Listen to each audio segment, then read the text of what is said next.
Om Shanti. Om Namo Bhagavate Vasudevaya. Welcome to another Yoga Small Talk, and we continue with 7 minutes Bhagavad Gita a day. So we were reading from chapter 4 about what is action in inaction and inaction in action, meaning what does it mean in terms of yoga to be active and to be inactive. And we said that the only question is the sense of agency. If I think I am the doer, even if my body is still and I'm thinking, I am meditating so nicely, I am sitting so still and everything like that, then I am acting. Although my body is actionless, I am acting.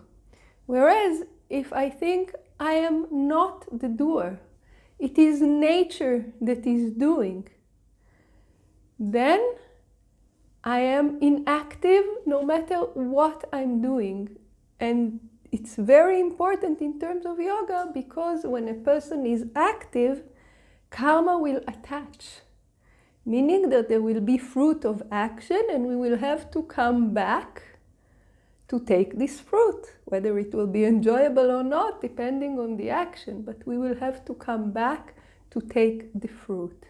So it's very, very important in terms of yoga because again and again we see that the wisdom is to come out of samsara, to come out of the grip of karma, of the wheel of birth and death. And for that we need to learn how to stop generating karma. And then we burn the karma that we have already accumulated. So this is a brief summary of what we've discussed in our previous talks. And now we are ready to continue. And we've reached a very, very beautiful verse. So those of you who have been to a Shivananda ashram are very fond of this verse because it means that food is coming. It is verse 24. We will recite it first in Sanskrit, just so you'll hear. And then we will go over the verse in English and of course the commentary. So the verse goes like this. Om Brahmarpanam Brahma Havir Brahma Agnau Brahmana Hutam Brahmaiva Tena Gantavyam Brahma Karma Samadhina.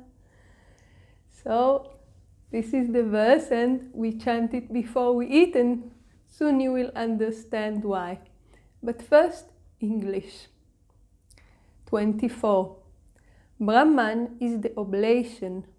Brahman is the melted butter, ghee. By Brahman is the oblation poured into the fire of Brahman. Brahman verily shall be reached by him who always sees Brahman in action. So, this verse is describing sacrifice.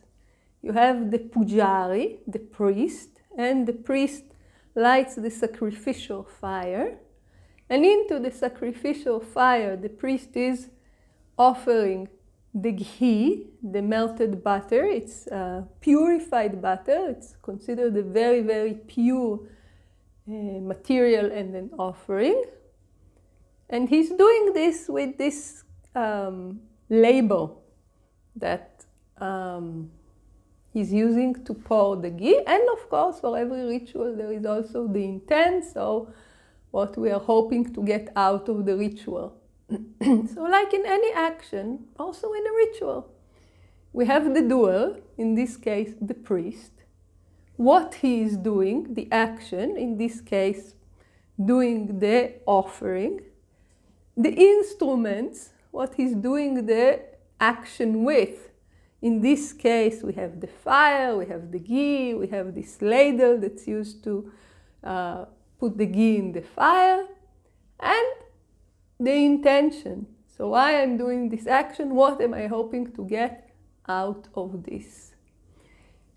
And in day-to-day life, we are doing actions and we say, okay, I am doing this and that action. Those are my instruments or the instruments of another person which I am allowed to use. this is the action, it's prescribed in this and that place, and this and this result I'm hoping to get. So basically, this is how we act. But remember, we were talking about inaction and action in inaction.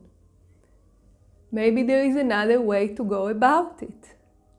This is the teaching here, that we should look at things from the perspective of the non-doer.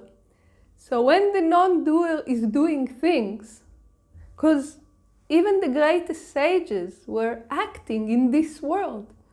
So when they were doing those things, what did it look like? How they perceive of what is being done is also in their case. There is the doer, there is the action, there are the instruments, and there is the result. Or maybe there is something completely different. And this something completely different is with a completely different result. So this beautiful, beautiful verse, which is called the Jnana Yajna, meaning the wisdom sacrifice, is showing us the other way, meaning how a sage, what is doing things, what is their state of mind, what is their vision of all those things, who is doing, what is the purpose, what are the instructions. And what is the state of mind? We will see in the next teachings. Please join us. Om Shanti.